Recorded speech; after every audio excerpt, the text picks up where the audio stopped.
구독, 좋아요 눌러야 대한민국이 더 발전합니다. 구독, 좋아요. 대한민국. 자, 한국 세계 4위 강대국. 포브스가 발표하자 미국 전역이 술렁였다 시작합니다. 안녕하세요. 저는 메디슨 윈터스라고 합니다. 미국 워싱턴 DC에서 전략 분석가로 일하고 있는 사람입니다. 제게 주어진 일은 명확합니다. 수많은 국가의 데이터를 모으고 분석하고 그 흐름 속에서 미래의 정책 방향을 제시하는 일. 감정이 개입될 틈은 없습니다. 차가운 수치와 무채색의 보고서들 사이에서 저는 늘 일정한 톤의 삶을 살아왔습니다. 그날 아침까지는요. 야, 한국이 세계 영향력 4위래. 포브스에서 발표한 거야. 처음 이 말을 들었을 때 저는 머릿속에 물음표 수십 개가 떠올랐습니다. 저희 팀의 에드워드가 무심하게 던진 이 한마디는 마치 잔잔한 수면 위에 돌을 던진 듯한 충격을 안겨주었죠.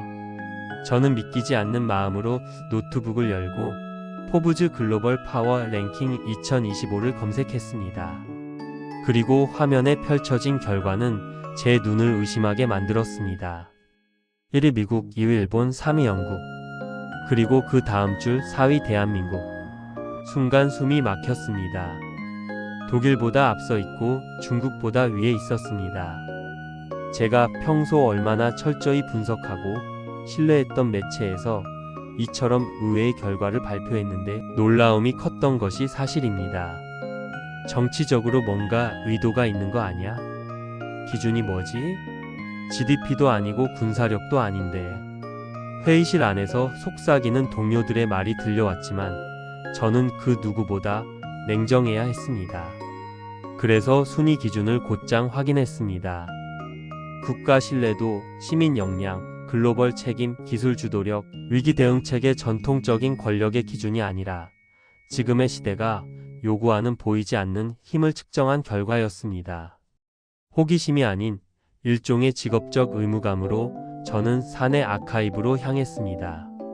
지난 5년간의 한국 관련 보고서, 국제 안보 동향 자료, 유엔 기여도 지표 등 모든 자료를 검토하기 시작했죠. 그렇게 몇 시간을 몰입하던 중 한 장의 사진이 제 시선을 사로잡았습니다. 우크라이나 전쟁 당시 한국 구조대원이 한 아이를 안고 있는 모습. 아이는 울음을 멈추고 구조원의 어깨에 얼굴을 묻고 있었고 사진 하단에는 이런 문구가 적혀 있었습니다. 그들은 가장 멀리서 가장 먼저 왔다. 그 문장을 읽는 순간 설명할 수 없는 울림이 제 가슴을 때렸습니다. 숫자도 아니고 그래프도 아니었습니다. 그저 하나의 행동이 가진 힘이었습니다. 그날 밤 저는 사무실을 떠나지 못했습니다. 보고서가 아닌 다큐멘터리와 기사, 유튜브 영상들을 찾아 한국을 다시 보기 시작했죠. 한국 고등학생들이 등교길에 자발적으로 쓰레기를 줍는 장면, AI 시스템으로 운영되는 노인복지센터, 심지어 통역 없이 진행된 국제 재난구조 현장. 그 모든 것이 누군가의 명령이 아닌 시민의 자발적 참여에서 비롯된다는 사실은 저를 더 놀라게 했습니다. 특히 한 자원봉사 청년의 인터뷰는 아직도 제 머릿속을 떠나지 않습니다. 우린 잘나고 싶어서 이러는 게 아니에요. 그냥 우리가 사는 이 땅이 망가지지 않게 지키고 싶은 거죠. 보고서로는 절대 전해질 수 없는 진심이었습니다. 저는 깨달았습니다. 대한민국이라는 나라는 수치로는 설명할 수 없는 힘을 품고 있다는 걸요. 그래서 결심했습니다. 직접 가보자고요. 저는 상부에 단기 연수를 요청했습니다. 한국의 시민 참여 시스템과 위기 대응 구조를 직접 분석하고 싶다는 명목이었습니다. 상사는 의외라는 듯 저를 바라보다가 이내 조용히 고개를 끄덕였습니다. 그래, 내가 필요하다면 다녀오게. 그렇게 저는 생전 처음 단 한 번도 가본 적 없었던 나라. 그러나 분석가로서, 인간으로서 가장 깊은 울림을 안겨준 그 땅, 대한민국으로의 여정을 시작하게 되었습니다. 그 결정이 제 인생을 송두리째 바꿔놓을 거란 걸 그땐 정말 상상도 못했습니다. 대한민국 땅을 처음 밟은 날, 인천국제공항의 풍경은 제 예상을 훨씬 뛰어넘었습니다. 활주로를 굽어보는 유리창 너머로는 질서정연하게 이동하는 수많은 항공기들과 조용히 흐르는 사람들의 행렬이 보였습니다. 세계 최고 수준이라는 말을 들었지만 그건 어디까지나 상업적 수식어일 거라 생각했었습니다. 그런데 제 눈앞에 펼쳐진 이 풍경은 관리가 아닌 철학을 담고 있는 공간 같았습니다. 서울로 향하는 공항철도에 앉아 창밖을 바라보았습니다. 회색빛 건물 사이사이 규칙적으로 나열된 나무들과 버스 전용 도로, 그리고 질서 있게 운행되는 자동차들. 이 도시는 마치 하나의 유기체처럼 움직이고 있었습니다. 며칠 후 저는 마포구의 한 초등학교를 방문할 기회를 얻게 되었습니다. 그곳에서는 생활방재 교육이라는 특별한 프로그램이 운영 중이었습니다. 소방대원이 직접 화재 대피 요령을 가르치고 어린이들이 심폐소생술을 실습하고 있었죠. 저는 단순한 퍼포먼스일 거라고 생각했습니다. 그러나 교감 선생님의 말은 저를 다시 놀라게 했습니다. 이건 특별한 교육이 아니라 생활입니다. 아이들은 매년 이 훈련을 받아요. 자연스럽게 몸에 밴 습관이죠. 그 습관이라는 단어는 제 마음속에 깊은 여운을 남겼습니다. 미국에서는 위기가 닥친 후에야 훈련을 생각하는 경향이 있습니다. 반면 이곳에서는 위기가 닥치기 전에 움직이는 시민들이 일상적으로 존재하고 있었던 겁니다. 며칠간 서울을 돌아다니며 저는 또 다른 특징들을 발견했습니다. 시민이 운영하는 골목길 순찰대, AI 기반 CCTV가 도심 곳곳을 실시간으로 분석하는 교통안전 시스템, 그리고 시민이 자발적으로 참여하는 재난 시뮬레이션 행사까지. 특히 중구에 위치한 서울시민안전통합관제센터를 방문했을 때 저는 마치 미래 도시 속에 들어온 듯한 느낌을 받았습니다. 수천 대의 카메라가 서울 전역을 실시간으로 감시하고 작은 이상 징후도 놓치지 않으며 위험 발생 시 즉시 대응팀이 출동하는 체계는 기술이 아니라 철학의 결과였습니다. 관제센터의 팀장은 이렇게 말했습니다. 서울은 실수를 줄이기 위해 먼저 감지하고 먼저 움직입니다. 그게 이 도시가 안전한 이유죠.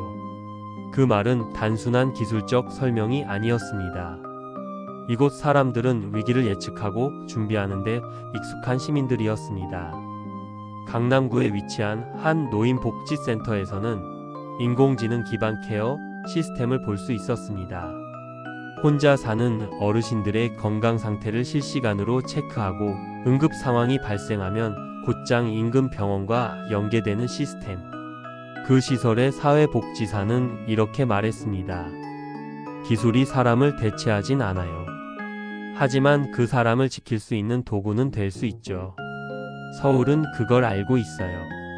그 말을 들으면서 저는 기술을 대하는 관점이 다르다는 걸 느꼈습니다. 미국에서는 기술이 곧 산업과 경쟁력의 상징입니다. 그러나 이곳 서울에서는 삶의 질과 공동체 보호를 위한 수단으로 기술이 활용되고 있었습니다. 그리고 결정적인 순간은 경기도 파주의 민방위 훈련장에서 찾아왔습니다. 예비군, 공무원, 일반 시민이 함께 참여하는 훈련 현장은 마치 전시 상황을 방불케 했습니다. 연막탄, 폭발음, 구조 장비가 동원되었고 참가자들은 혼란스러워하기는커녕 체계적으로 움직였습니다. 우리가 군인은 아니지만 우리 동네는 우리가 지켜야죠. 훈련을 마친 60대 남성 참가자의 말은 제 머리를 쾅 하고 때렸습니다. 저 역시 군 관련 전략을 수없이 다뤄왔지만 시민 개개인이 이런 수준의 책임감을 가진 사회는 처음이었습니다. 부산에 내려가서는 어촌계가 주도하는 해양 구조 훈련을 목격했습니다. 어르신들이 자랑스럽게 GPS 기반 해상망을 보여주시며 말씀하셨습니다.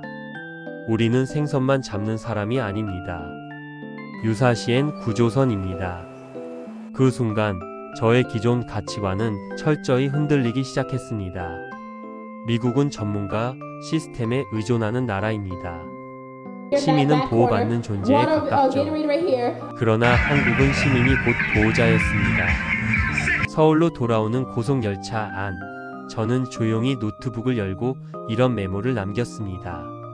이 도시는 강하다. 이유는 단순하다. 모두가 지키는 법을 알고 있기 때문이다. 그리고 그날 밤 마포구의 한 골목에서 중학생이 무너진 쓰레기통을 주워 담는 장면을 마주했습니다. 저는 조용히 다가가 물었습니다. 누가 시켰나요? 그 아이는 쑥스러운 듯 웃으며 말했습니다. 아무도요. 그냥 보기 싫잖아요. 그 한마디는 모든 분석보다 더 강력한 진실이었습니다. 대한민국이라는 나라는 누구도 강요하지 않지만 모두가 행동하는 나라였습니다. 그리고 저는 점점 확신을 가지기 시작했습니다. 이 나라가 보여주는 모든 힘은 시민 한 사람 한 사람의 선택에서 비롯된 것이었습니다. 그들은 왜 그렇게까지 하는 걸까? 서울에서 보낸 시간이 점점 끝을 향해 가던 어느 날, 저는 양천구의 한 지역 커뮤니티 센터에서 열린 시민 방제 전략 포럼에 참석하게 되었습니다. 처음에는 단순한 학술 세미나 정도로 여겼습니다. 그러나 그 자리에서 제가 마주한 풍경은 제가 지금까지 가졌던 한국에 대한 마지막 고정관념마저 무너뜨려 버렸습니다. 연단에 오른 사람들은 학자나 공무원이 아니었습니다. 전직 군인, 사회복지사, 중학생, 퇴직한 교사, 청소 노동자까지 모두가 도시 방어와 공동체 안전을 각자의 시선에서 풀어내며 마치 하나의 거대한 다성적 합창을 들려주는 듯 했습니다. 한 중학생 발표자가 소개한 학교에서 배운 화제, 대피 행동으로 실제 화재 시 친구들을 구했던 경험은 제 눈시울을 뜨겁게 만들었습니다. 그 발표를 들으며 저도 모르게 떠올린 질문이 있었습니다. 이 사람들은 왜 이렇게까지 일상 속에서 공동체를 지키려 하는 걸까? 그 물음의 답은 포럼 이후의 일정에서 점차 드러났습니다. 서울 외곽의 한 중학교에서 진행되는 헌법 교육 수업을 참관했을 때였습니다. 중학교 2학년 학생들이 우리는 헌법 제1조를 왜 지켜야 하는가? 라는 주제로 토론하고 있었고, 그들은 국민의 권리뿐만 아니라 의무에 대해서도 누구보다 진지하게 의견을 내고 있었습니다. 수업이 끝난 뒤 담임 선생님과 나눈 대화가 인상 깊었습니다. 아이들이요? 미래 시민이 아니라 이미 현재 시민입니다. 그래서 지금부터 가르치는 겁니다. 그 말을 들은 순간 저는 문득 깨달았습니다. 미국에서는 시민의식이란 단어가 대체로 선거 참여나 기부 활동에 국한되어 있습니다. 하지만 이곳 한국에서는 시민의식이란 개념이 곧 생활의 태도, 공동체의 유지를 위한 기본적인 감각이었습니다. 그리고 결정적인 사건이 벌어졌습니다. 저는 남해안 통영의 해양 경비 시스템을 취재하던 중 우연히 해상에서 전복 사고 현장을 마주하게 된 것입니다. 그 상황은 너무도 갑작스러웠습니다. 가까운 곳에서 조업 중이던 낚싯배들이 경고음을 듣자마자 신속하게 구조활동에 나섰고, 구조훈련을 받은 어민들이 침착하게 인명을 구조했습니다. 그들은 무전기도 특수장비도 없이 말 그대로 훈련된 몸과 의지만으로 사람을 구해냈습니다. 모든 구조가 끝난 후 저는 구조에 참여했던 70대 어르신 한 분께 물었습니다. 이걸 하시면서 무섭지 않으셨나요? 그는 담담하게 말했습니다. 당연한 일이지요. 우리가 구조를 못하면 다음엔 우리 손주가 물에 빠질 수도 있는 거니까요. 그 대답은 제 가슴을 세차게 두드렸습니다. 이곳의 사람들은 국가나 안전을 거창한 개념으로 여기지 않았습니다.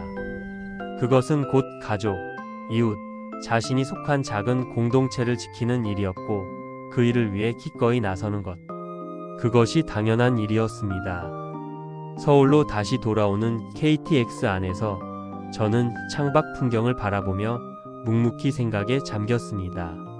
학교, 마을회관, 경찰서, 복지시설 그 모든 것이 각각 존재하는 기관이 아니라 유기적으로 연결되어 있다는 것을 이제서야 이해할 수 있었습니다.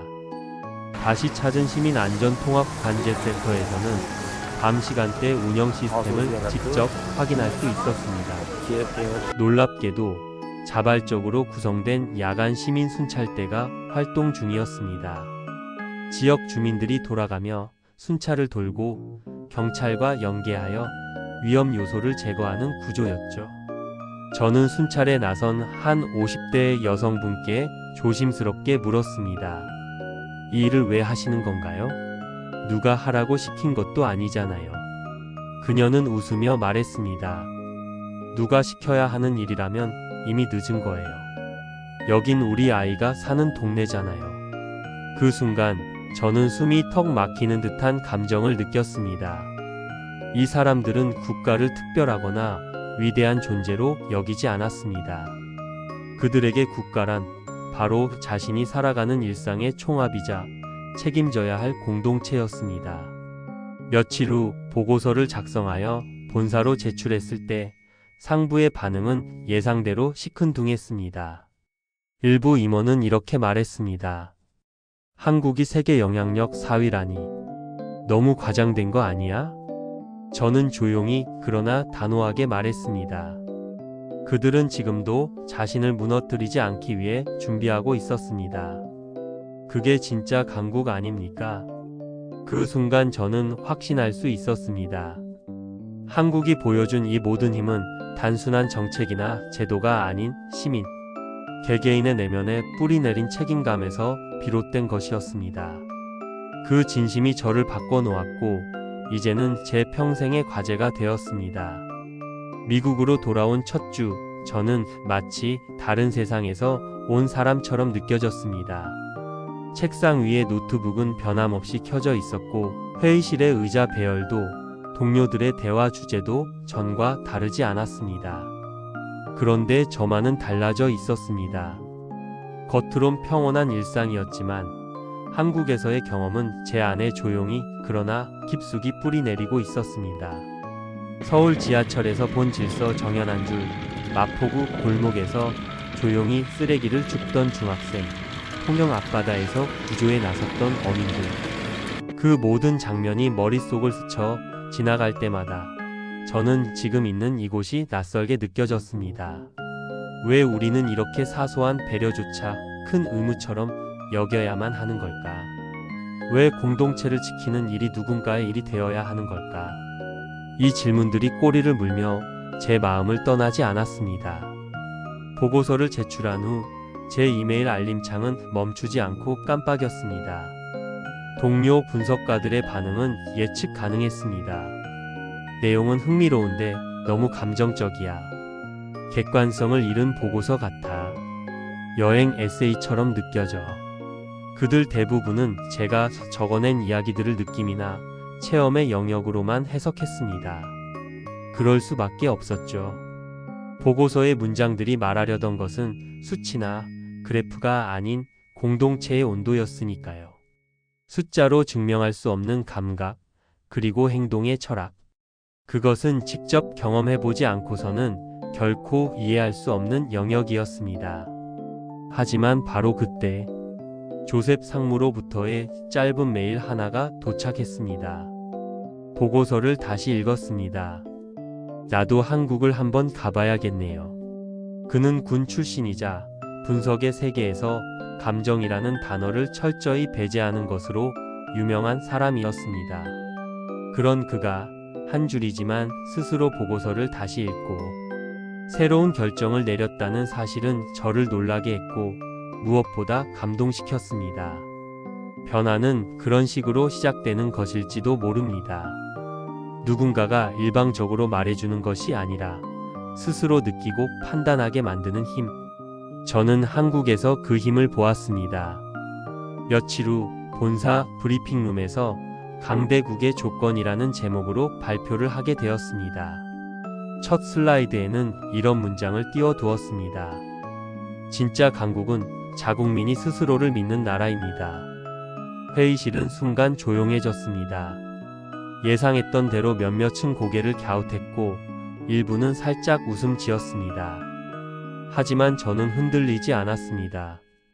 한국에서의 경험이 단순한 우연이나 감성의 결과가 아니라 구조화된 시민의식과 제도 그리고 수십 년간 쌓여온 습관의 총합이라는 것을 누구보다 잘 알고 있었기 때문입니다.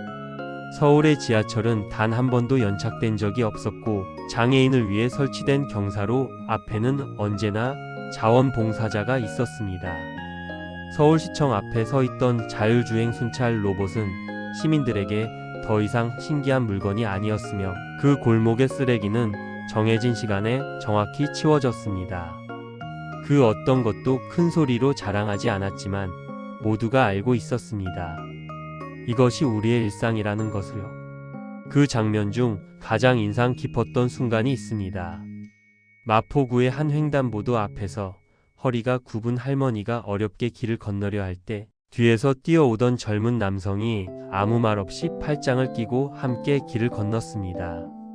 그걸 본 주변 시민들 중 누구도 놀라지 않았고 누군가는 잠시 미소를 지은 채 걸음을 재촉했습니다.